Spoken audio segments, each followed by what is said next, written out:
Hello, everyone. Thank you so much for joining us on today's Aligned Modern Health Digital Doc conversation on men's health. We really appreciate you being here today, and we are so pleased to have you with us. Before we get started, we like to introduce who Aligned Modern Health is and a little bit about what we do, just in case it's your first time joining a Digital Doc presentation. Aligned Modern Health is Chicagoland's top-rated health and wellness service provider, offering support for the whole body, both internally and externally. We really aim to get to the root cause of why you're feeling what you're feeling and not just focus on one singular symptom or condition. We fully appreciate that each of our patients is a whole person and an individual person. So we really look to customize treatments to suit the needs, concerns, and goals of each individual patient. Our 18 clinic locations in the Chicagoland area, plus our telemedicine practice, are supported by a few different kinds of services. We offer physical medicine, which includes chiropractic care, injury prevention and rehabilitation, athletic performance support, and clinical massage therapy. Our acupuncture and herbal medicine practice is really amazing to benefit physical pain symptoms, but also some more intangibles like stress, anxiety, and depression, sleeplessness and insomnia, seasonal allergies, men's and women's health and hormone support, fertility support for both men and women, pregnancy support. We also offer a few other modalities under the traditional Chinese medicine umbrella, like cupping, moxibustion, and herbal medicine. We round out our services both in clinic and via telemedicine with functional medicine and clinical nutrition. This practice, I like to say, is a really great way to look internally to better understand why you feel what you feel externally. We support a lot of gastrointestinal disorders and autoimmune conditions, bloating, constipation, fatigue, migraines, food sensitivities, sleeplessness, hormone balancing, and of course, men's and women's health. We also offer nutritional counseling to support any journey on the functional medicine practice that is food-based, because we know that can be difficult to navigate alone. For this call, we are very welcoming of your questions. We really want you to get the most out of this workshop. So please feel free to type them anytime into the Q&A feature on Zoom. That's the little icon on your screen that has the two chat bubbles and Q&A below it. We will respond to questions at the end of the conversation. At this time, it is my pleasure to introduce Dr. Blake Butler as one of our two presenting providers today. Thank you, Janine. And as we dive in today, I want to break down functional medicine in more detail, as many may not be familiar with functional medicine. As a practitioner of this medicine, it is my intention to get to the root cause of a health concern as opposed to put a Band-Aid on symptoms. I use comprehensive testing, and we partner with the dietitian to create dietary and lifestyle intervention to support patterns that we observe through detailed testing.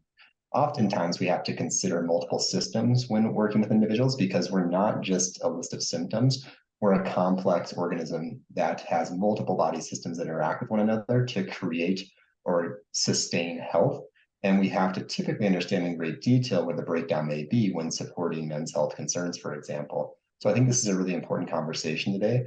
I'm so excited to be here today with Rania, and I'll pass the torch over to you, Rania. Wonderful.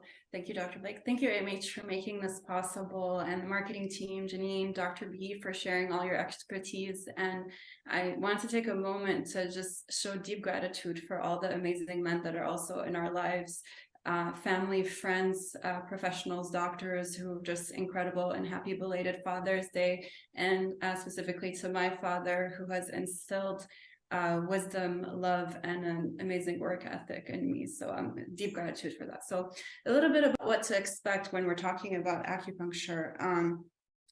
So when we're coming in for acupuncture, what we're really doing is we're placing certain needles in certain parts of the body that we could call acupressure points for just the sake of this conversation right now. And these points are located on what we call channels or pathways in the body. These channels are interconnections between the blood vessels, muscles, interstitial tissue, lymphatic tissue, nerves, and all these connections go start off at the extremities of the body, hands and feet, and they go deeper and deeper, and they attach to our organ systems.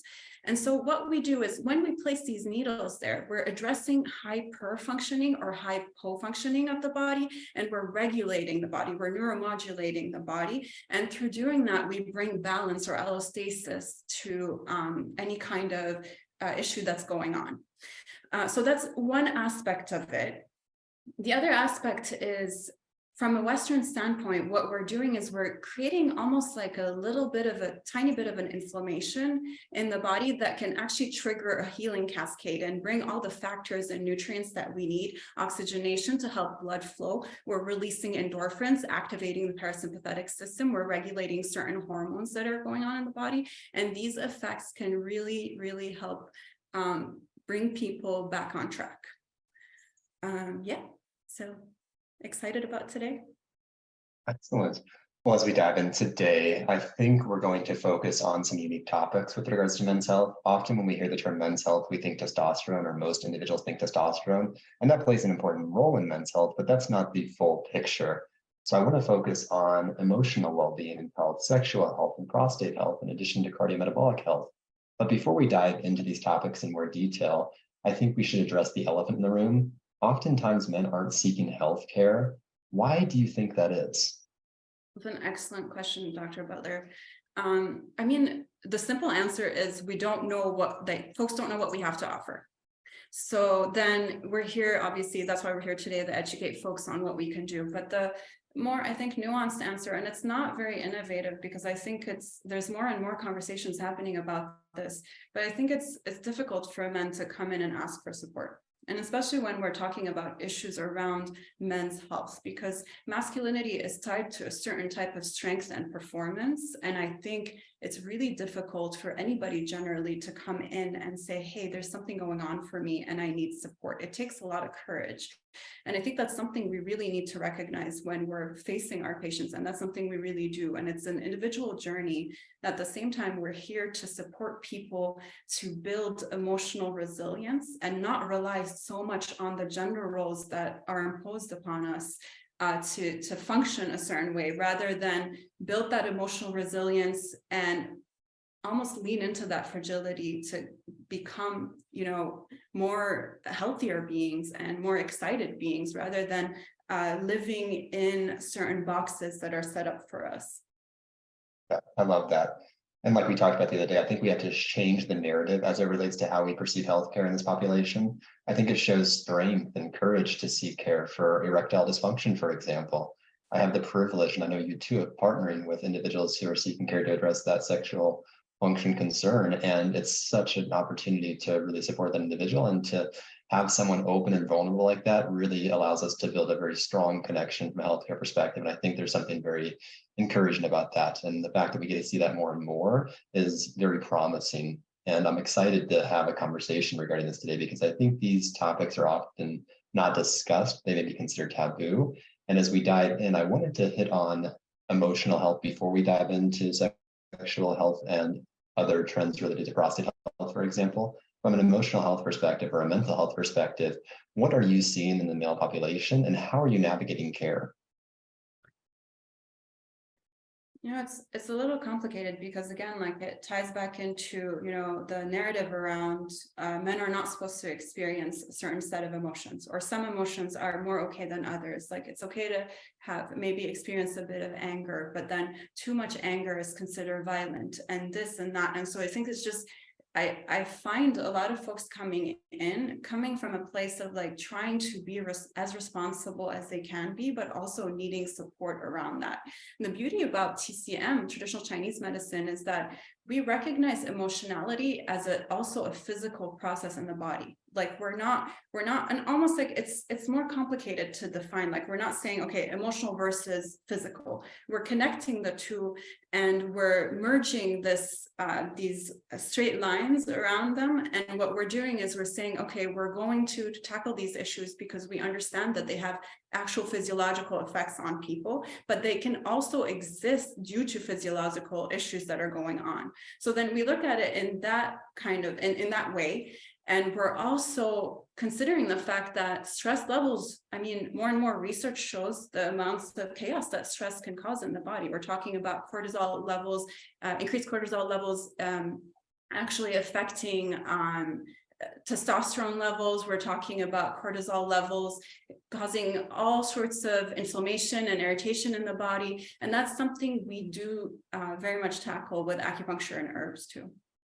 Yeah, I think acupuncture and herbs are a very effective combination of tools to help support stress in particular. And we know stress, specifically our stress hormone cortisol, influences brain pathways, but also sex hormones, including testosterone.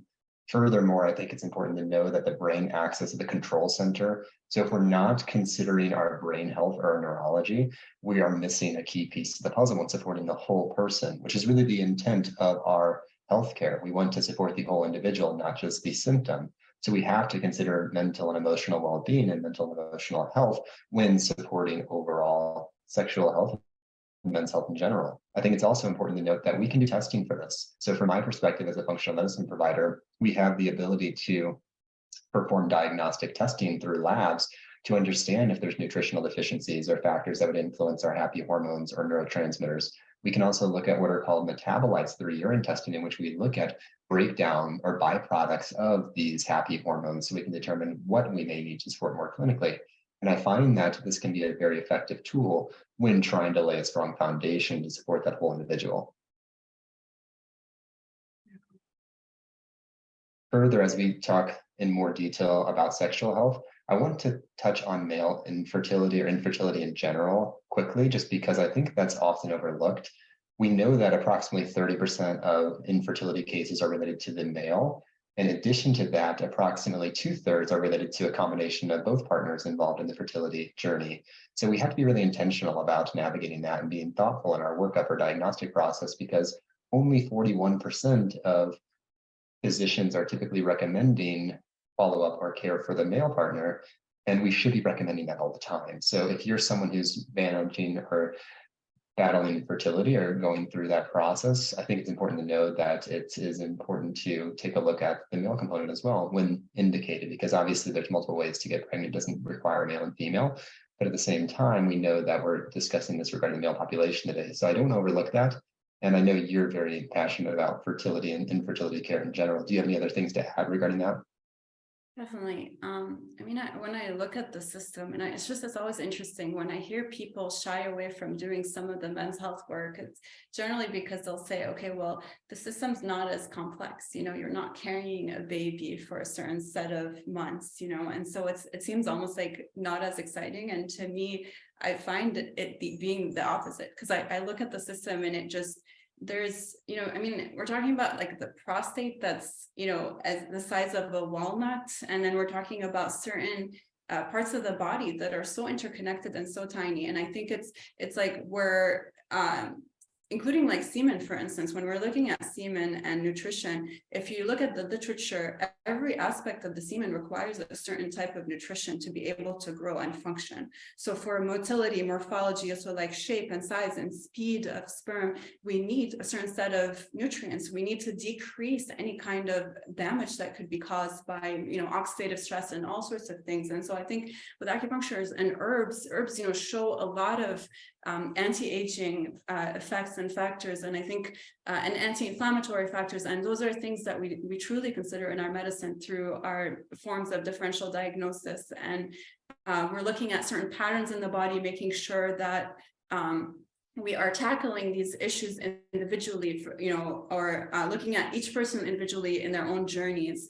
I find this to be really effective, because we're also, it's interesting because like certain fertility specialists will say, well, it's okay that this person's experiencing some kind of issue, let's say like speed or morphology, because everything else is functioning. Therefore, if we use, IVF for this process, then we're likely to be successful, and that's accurate. We work a lot with IVF in our field too, and the effects are incredible. But at the same time, there are still tiny, minute details that could really support the process. And I mean, ultimately, I always tell my fertility patients is like, it's your journey to heal. I mean, you're bringing a being into your family, and it's your opportunity to do that also for yourself, and I think it's important, and it allows for these quantum growths to happen. It doesn't stop just there. And I think like our sexual beings and our reproductive beings are a huge part of ourselves. And I think in nourishing them, we allow for a lot of growth. And I think so from that standpoint, we're supporting the bodies from a nutritional standpoint. We're talking about also supporting the body from making sure, again, that, organs are operating in a certain way. We're bringing oxygenation and blood flow into areas that need be too. Yeah, beautifully said. And you mentioned oxygenation and blood flow. And I think one of the common complaints that we see clinically in our practices is related to erectile dysfunction or difficulty with sustaining an erection. And with that, I think we have to really prioritize blood flow or circulation and oxygenation. And we have to understand what may be impairing the circulation within that individual coming in with this complaint. Further, we have the ability to look at testing to understand what may influence that. We know, for example, that elevated blood sugar trends can drive oxidative stress or inflammation, influencing blood flow. We also know that inflammation in general is something that we have to be very thoughtful of, intentional about as it relates to driving circulation. Further, we have to consider multiple other factors related to hormone regulation, including testosterone, because we can see changes in testosterone and estrogen balance in the male population influence sexual performance or sexual function. So it's a complex discussion. We can't just rely on one piece to the puzzle. We have to look at the complete puzzle and gather data to determine the best way to go forward. And I gather data often through conversation and diagnostic testing. I think what's so cool about traditional Chinese medicine is that you look at patterns based on thousands of years of tradition and history and observation, and you're able to come up with oftentimes the exact same types of patterns. You just may explain it in a different way that I do, just given our backgrounds. You bring up an excellent point. I mean, integrative medicine has been happening in mainland China since the 1950s, and here we are trying to bring it into our hospital systems and trying to consider it more as an important option. And I think it's amazing. We're a part of this beautiful space right now that allows us to be able to practice in this way, and I have deep gratitude for that.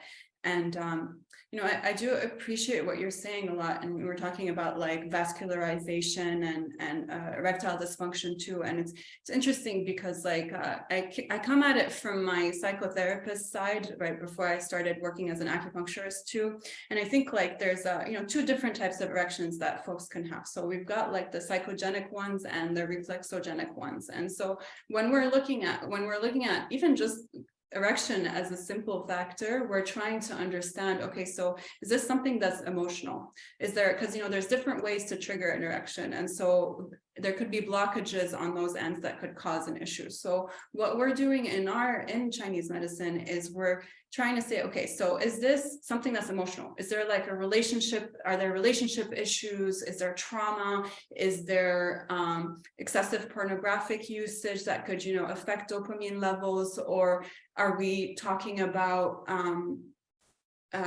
maybe vascularization issues? We're talking about maybe high blood pressure issues. We're talking about insulin levels, sugar levels, inflammation. And so a lot of our points are interesting because what they're doing is there's been research that shows that when we apply a point in a certain localized area in the body, let's say the abdomen that's closest to the corpus cavernosum, the muscle, the erectile tissue that's in the penis that allows for erection to happen, what ends up happening is blood flow and oxygenation can go into the area by placing that, but also it can trigger the release of nitric oxide. And I'll let you explain more about nitric oxide, but what it does is that it also causes vasodilation, and it allows for optimal performance. And I think there's that, and then accessing, outside of also supporting oxygenation and better flow in the blood vessels, we're also stimulating innervation in the area. So different nerves that you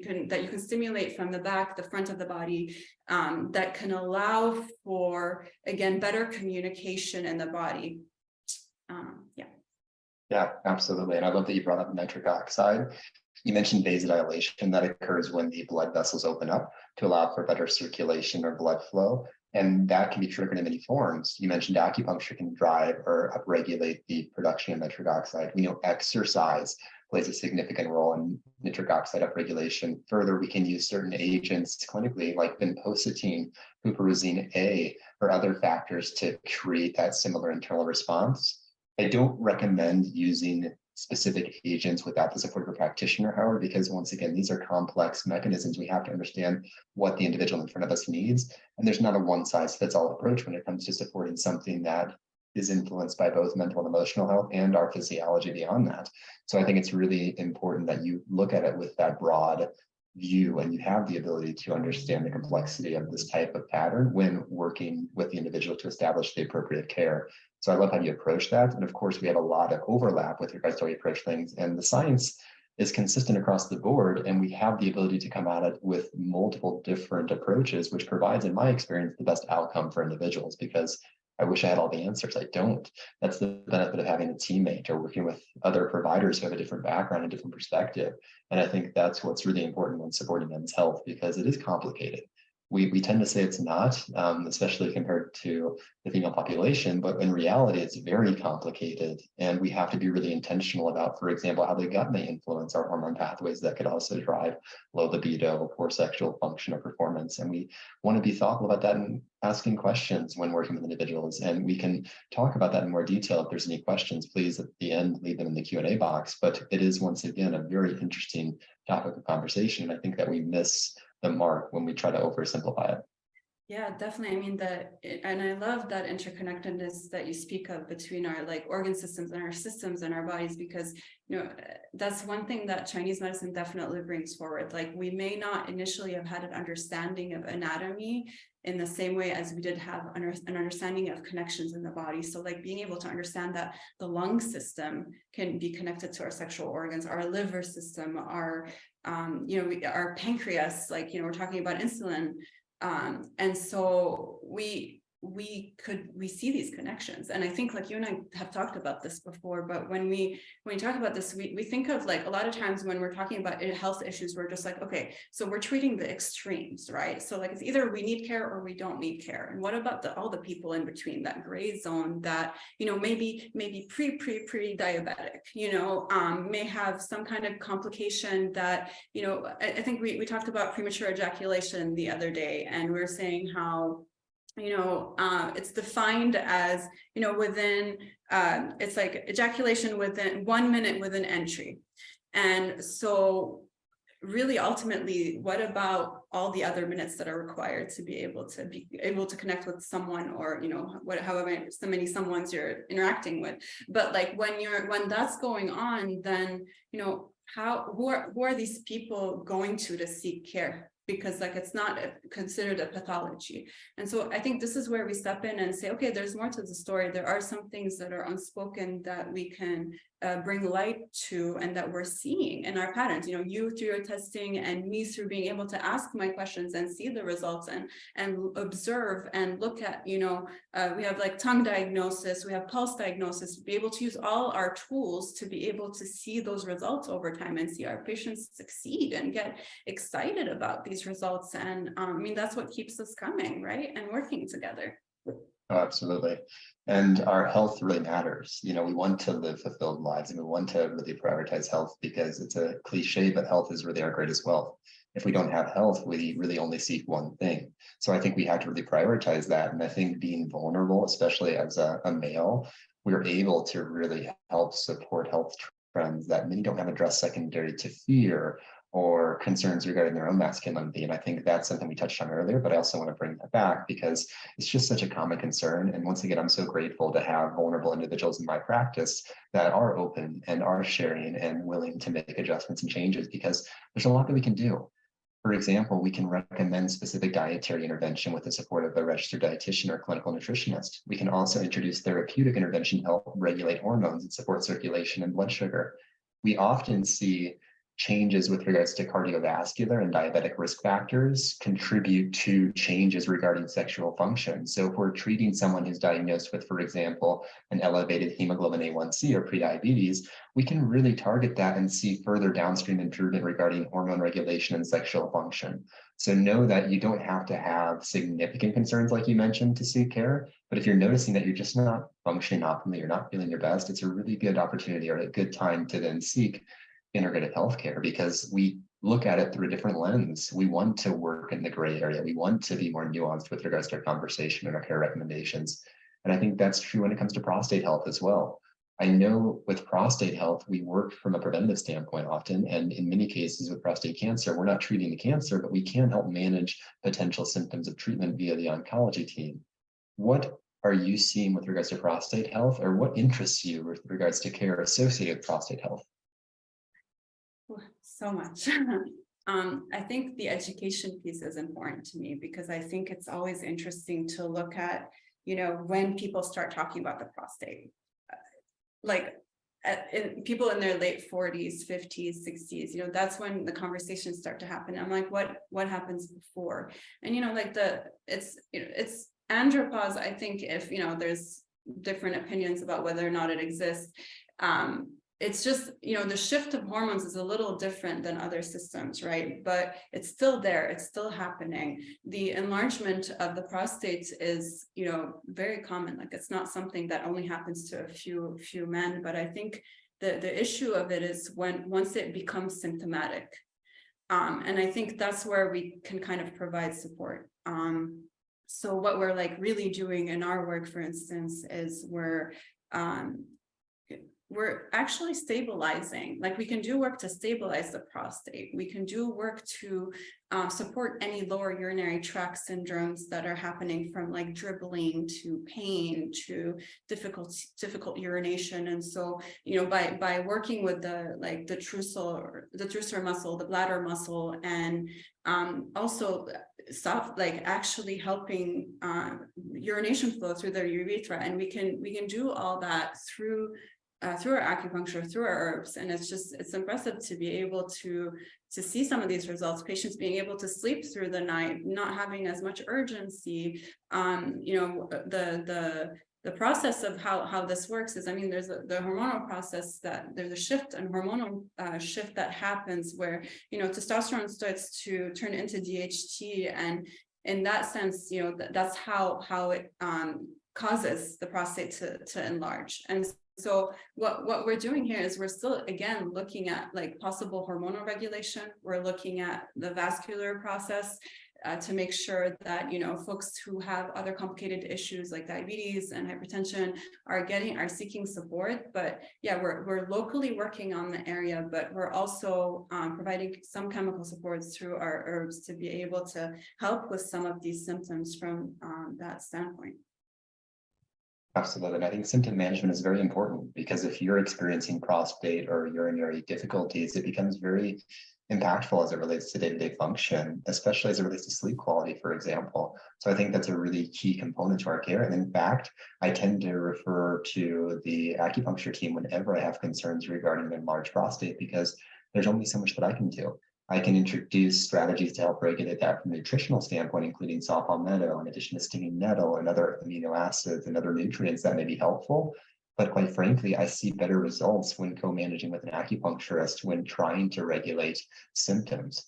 My preferred choice is to prevent further progression or change as best we possibly can. So I like to address these concerns earlier by managing inflammation, supporting hormone regulation, supporting nutrition and cardiometabolic health, just like we talked about with regards to overall hormone and sexual function. I think that becomes really important. And I think we have to be thoughtful about screening and controversy surrounding screening for prostate. related conditions. You've probably heard of PSA as a screen as it relates to a blood marker to look at risk factors associated with prostate cancer. And there's a lot of controversy within the medical field regarding that because we don't know for certain whether or not that actually saves lives looking at the data over time. And in fact, it may lead to potential consequences related to further diagnostic workup that comes with side effects.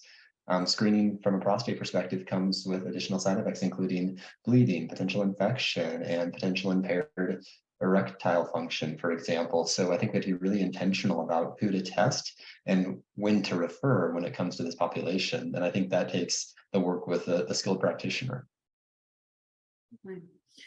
Yeah, I mean, when I think about all this, I just, from my perspective, it's hard enough to go in for testing, knowing that, there might be something of concern, especially when PSA levels, we know that PSA levels aren't directly connected to cancer, but they can be sometimes.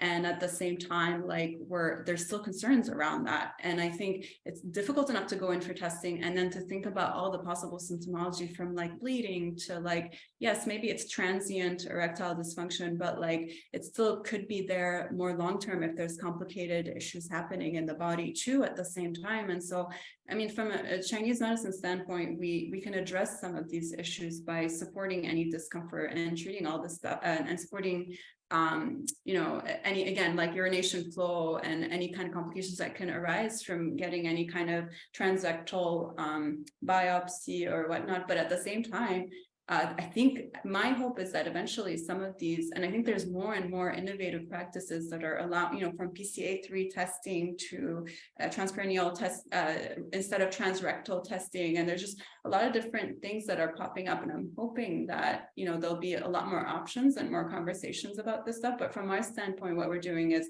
we're trying to minimize some of these symptoms also, and also consider the individual journey of every person. So my part of my practice is holding space for folks to see, so what's next?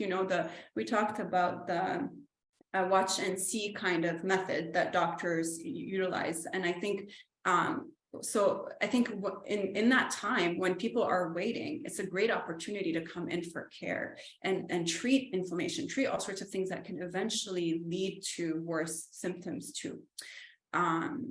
Yeah, you had something interesting to say about that last time too, so I'm going to go ahead and let you do that too. Yeah, no, absolutely. And I really couldn't agree more. I think when it comes down to it, we want to be thoughtful about what we can manage with regards to care. And we want to work with other specialists when indicated, because I think it's important that we have the healthcare team supporting the individual beyond just us. Within our integrative healthcare model, we can bring on other specialists. And I think a urologist is an important component of that team at that point in time. So I think it's really important that we are very intentional and thoughtful and we're providing the best care for that individual, not care according to our ego. And with that, I think we should open up this floor for Q&A, just because I think there may be some interesting questions based on this topic of conversation in general. And I want to make sure we save some time to address some of these questions regarding men's health. So if you have questions, please leave them in the Q&A.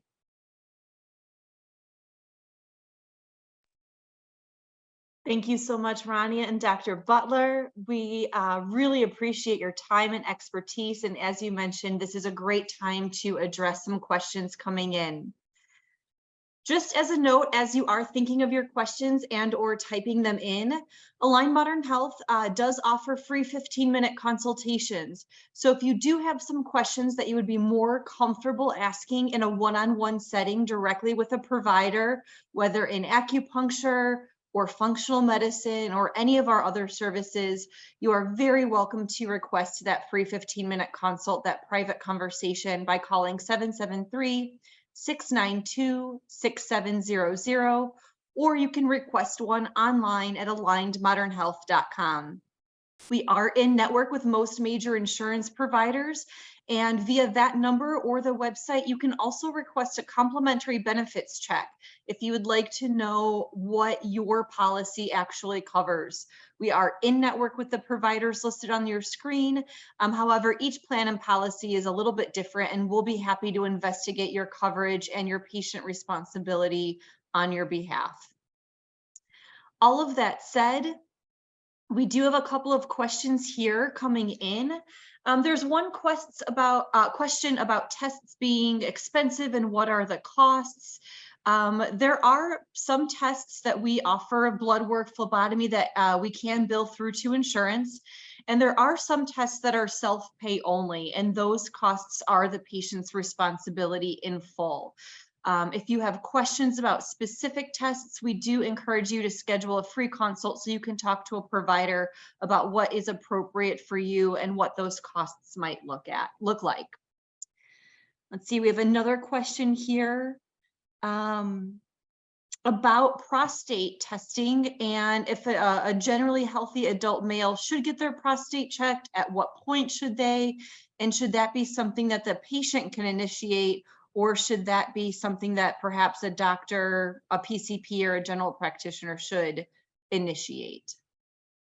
Dr. Butler, do you want to take that one? Of course. So general guidelines recommend testing at age 55 as it relates to screening. However, if there is an immediate family history or a first-degree relative who was diagnosed or has a history of prostate cancer, screening may occur at age 40. This is really dependent and based on the individual and their health history in addition to family history. I recommend speaking with your provider about this if you have any questions or concerns. And I recommend asking about potential reasons why PSA may not be screened due to the controversy surrounding screening and potential complications related to further, potentially unnecessary workup. This is a very nuanced topic, and you're going to hear multiple opinions regarding this. And I think that's a good thing. I think we have to have multiple opinions and multiple perspectives, but I think it's important that you're working with your provider in particular to discuss when and why you should potentially be screened, or why maybe you shouldn't be screened given certain parameters based on health history and other trends. Thank you so much for that. If you have any other questions in the live audience today, please do type them into the Q&A feature on Zoom now. We do have just a few more moments if anybody does have any additional questions. But again, we truly appreciate your time and your participation today. And if you do have questions, again, that you would prefer to speak one-on-one, you are very welcome to request a free consultation. Our next Digital Doc webinar is going to be at 12 o'clock Central on Thursday, July 13th. And the topic is on mental health. It will be instruction on breathing exercises and offer a guided meditation for stress relief. So we do welcome you to join us in a couple more weeks for the next Digital Doc presentation. I do not see any other questions on Zoom here. So Rania, Dr. Butler, thank you for your participation. Thank you for sharing your wisdom, your talents, and your time with us. We hope you all have a great day and happy summer. Cheers. Take care, everyone. Thank you so much for attending.